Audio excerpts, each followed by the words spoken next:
આજે તો આપણે વાડીએ દેશી ચૂલા ઉપર દેશી મોજ કરવાની છે, તો અહીંયા ગિરનારી ખીચડી બનાવીશું, એકદમ વેજીટેબલ, પ્રોટીન, ફાઇબરથી ભરપૂર.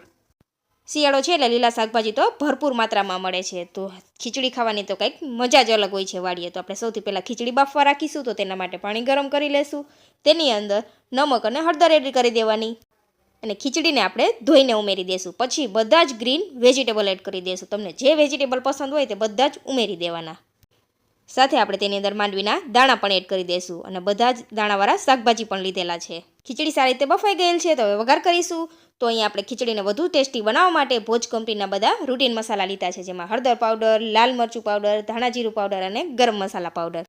તો હવે આપણે તેલને ગરમ થવા રાખીશું. તેલ ગરમ થાય એટલે આપણે સૌથી પહેલાં રાઈ જીરું ઉમેરવાનું છે. ખીચડી આપણે એકદમ સિમ્પલ જ બનાવીશું, તો પણ ખૂબ જ ટેસ્ટી લાગશે. સૌથી પહેલાં આપણે તેની અંદર લાલ મરચાંની પેસ્ટ ઉમેરીશું.